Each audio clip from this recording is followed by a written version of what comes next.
कई मिन्नतों के बाद सम्राट समर्थ को एक पुत्री हुई। सम्राट इस बात से बहुत ज्यादा खुश थे। उन्होंने राजकुमारी के नामकरण के लिए स्वर्गलोक की सारी परियों को निमंत्रण दिया। आज राजमहल खूबसूरत सी परियों से भर चुका था।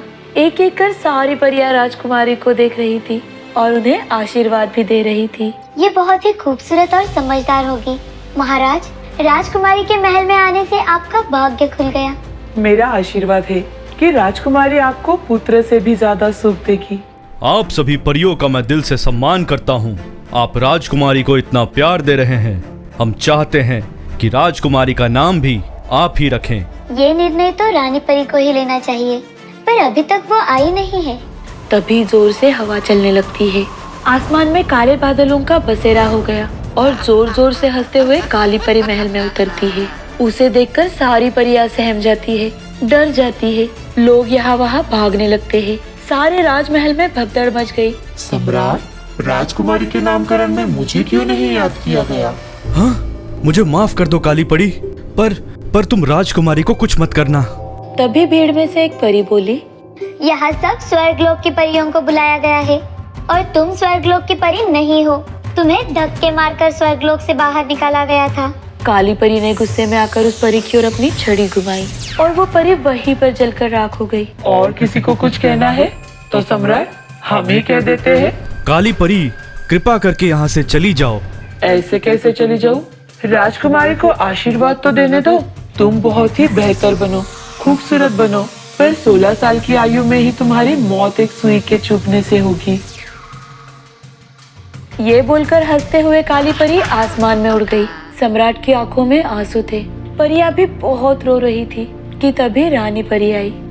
रानी परी को काली परी के आने का एहसास हुआ था।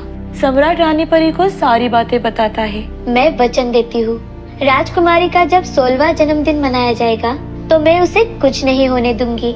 राजकुमारी सुई के चुभने से नहीं मरेगी। वो 100 वर्षों के लिए सो जाएगी और साथ ही पूरा राजमहल भी। और आज से राजकुमारी का नाम राजकुमारी तान्या है। रानी परी की बात सुनकर सबको साहस मिला। रानी परी ने अपने आंसू की एक बूंद उस राख पर डाली। तभी उस राख से फिर से नंदी परी जिंदा हो गई। समय के साथ राजकुमारी तानिया बड़ी हो रही थी और साथ ही साथ काबिल भी। घुड़सवारी, तलवारबाजी, तीरंदाजी, हर शस्त्र में वो अव्वल थी। यहाँ तक कि महल के काबिल सिपाही और सेनापति भी राजकुमारी के सामने धूल चाटते थे। सम्राट को अपनी राजकुमारी पर बहुत ज्यादा गर्व था, पर वो राजकुमारी के 16वें जन्मदिन का सोचकर बहुत परेशान रहते थे। आखिर वो दिन नजदीक आ रहा था। सम्राट ने पूरे राज्य के चरखे नष्ट करवा दिए। उन्हें भय था कि एक भी चरखे से उनकी बेटी को खतरा हो सकता है। आज राजकुमारी का 16वां जन्मदिन है। सारे लोग ऊपर से खुश तो है, पर अंदर से डरे हुए।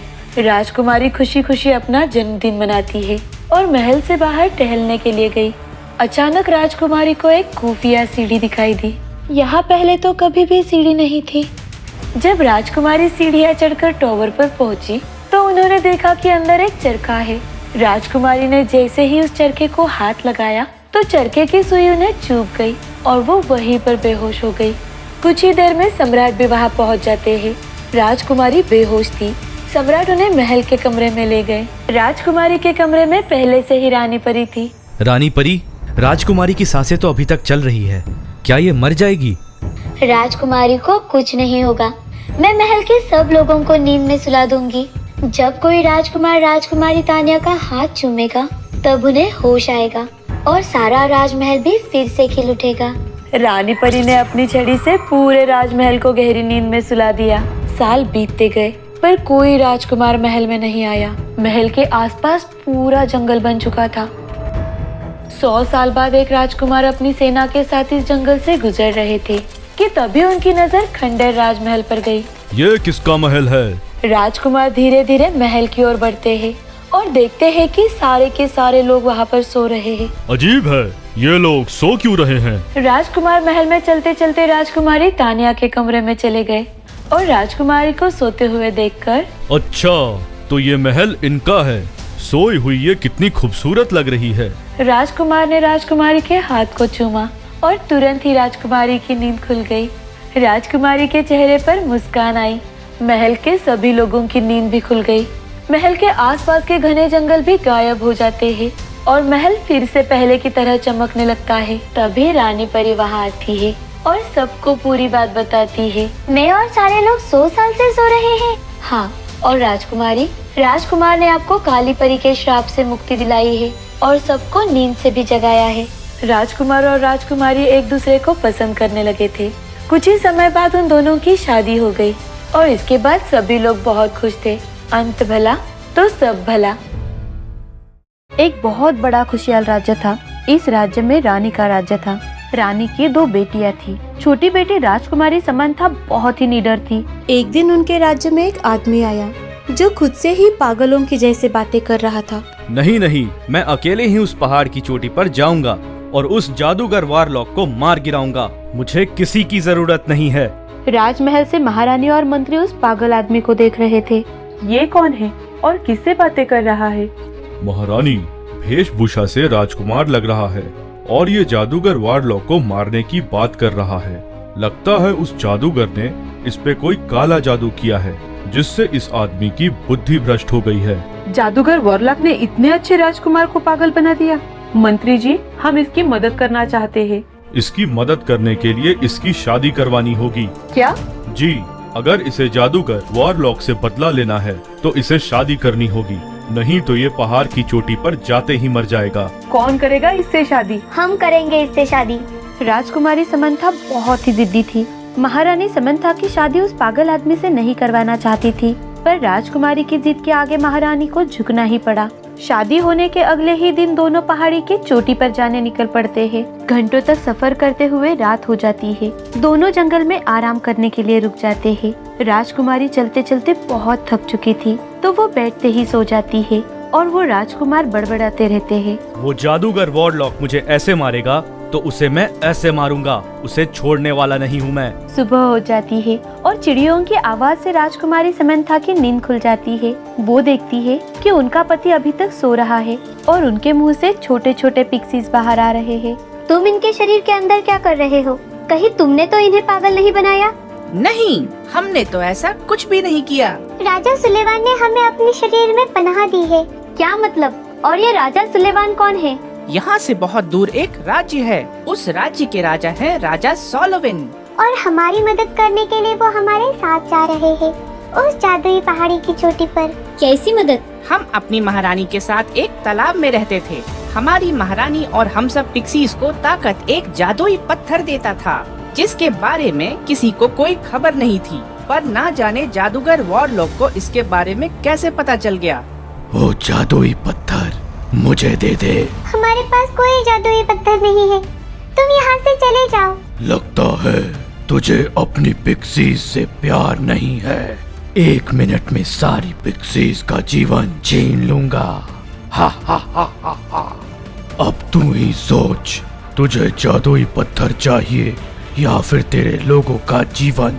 और महारानी को ना चाहते हुए भी जादुई पत्थर देना पड़ा। और अब जादुई पत्थर ना होने से महारानी कमजोर पड़ रही हैं और धीरे धीरे पिक्सीज बीमारी से मर रहे हैं। तभी हम राजा सोलिवन के पास मदद मांगने के लिए गए और उन्होंने हमारी मदद करने के लिए हाँ बोल दिया। मैं जादूगर वारलॉक को हराकर जादुई पत्थर वापस लाऊंगा। आप मेरे शरीर में घुसकर जादुई पहाड़ की चोटी तक जा सकते हैं। तब से हम राजा सोलिवन के शरीर में रहते हैं। लोग उन्हें पागल कहते हैं, पर वो महान हैं। पूरे दिन बिना खाए या सोए हमें पनाह दे रहे हैं, क्योंकि उस जादुई पत्थर से ही हमारी पवित्र रोशनी पड़ती है। अगर वो ऐसे ही करते रहेंगे तो जल्द ही बीमार हो जाएंगे। हमें कुछ और सोचना होगा। तभी राजकुमारी की नजर एक चिकनी मिट्टी पर जाती है और राजकुमारी उस चिकनी मिट्टी से एक छोटा सा घड़ा बना लेती है, जिसमें ढेर सारे छेद होते हैं। अब से तुम लोग इसमें रहोगे। इससे तुम लोग सही सलामत जादुई पहाड़ तक पहुंच पाओगे और राजा को भी कोई नुकसान नहीं होगा। तभी राजा सुलीवान की नींद खुल जाती है। पिक्सीज कहाँ हैं? राजा सुलेवान, पिक्सी सही सलामत है इस घड़े में। मुझे उन्होंने सब कुछ बता दिया है और अब हमें जल्दी से उस पहाड़ी तक पहुंचना होगा। कुछ ही घंटों बाद वो पहाड़ के पास थे। हम दोनों को एक साथ पहाड़ पर पाँव रखना होगा। उन्होंने एक साथ पाँव रखा और जादूगर वारलॉक की सुरक्षा दीवार टूट गई। जादूगर उनके सामने खड़ा था। तुम यहाँ क्यों आए हो? पिक्सीज की महारानी का जादुई पत्थर लेने। जो तूने उन्हें जबरदस्ती हथियाया है। अब वो हमें लौटा दो। तुम दोनों को मरने का शौक है ना, तो आ जाओ। राजा सुलेमान आगे बढ़ते हैं कि तभी जादूगर एक हाथ से राजा को उठाकर पटक देता है। राजकुमारी समंथा राजा सुलेमान को उठाने लगी तो दूसरी ओर जादूगर मंत्रों का जाप करने लगा। जादूगर दोनों को 10 फीट की ऊंचाई पर ले गया मंत्रों की शक्ति से और जमीन पर पटक दिया। हा हा हा हा हा। मुझे मारने आए थे, मेरा बाल भी बांका नहीं कर सकते। राजकुमारी, यहाँ से चली जाओ, ये हम दोनों को मार देगा। मैं आपको छोड़कर कहीं नहीं जाने वाली। कोई तो उपाय होगा इसे हराने का। पवित्र रोशनी, पर अभी तो सुबह होने में बहुत समय है। पिक्सी से भी रोशनी आती है और इस पत्थर से उनकी रोशनी बढ़ेगी। तुम दोनों किस्मत वाले हो, तुम्हें ज्यादा नहीं डर पाऊंगा। राजकुमारी समंथा मिट्टी का घड़ा तोड़ देती है पिक्सीज, अपनी पवित्र रोशनी को उजागर करो। और पिक्सीज तेज रोशनी के साथ जादूगर वॉरलॉक के पास जाते हैं। पवित्र रोशनी से वो जलकर राख हो जाता है और जादुई पत्थर जमीन पर गिरता है। राजा पिक्सी की रानी को जादुई पत्थर देते हैं और रानी पहले जैसी ही तंदुरुस्त हो जाती है। सब कुछ ठीक हो जाने के बाद राजकुमारी समंथा राजकुमार के साथ राजमहल लौट आती है और अब वो वहाँ की महारानी बन जाती है। रानी समंथा की माँ उससे मिलने के लिए आती है, साथ ही ढेर सारे उपहार लाती है। सब बहुत ज्यादा खुश थे। अंत भला तो सब भला।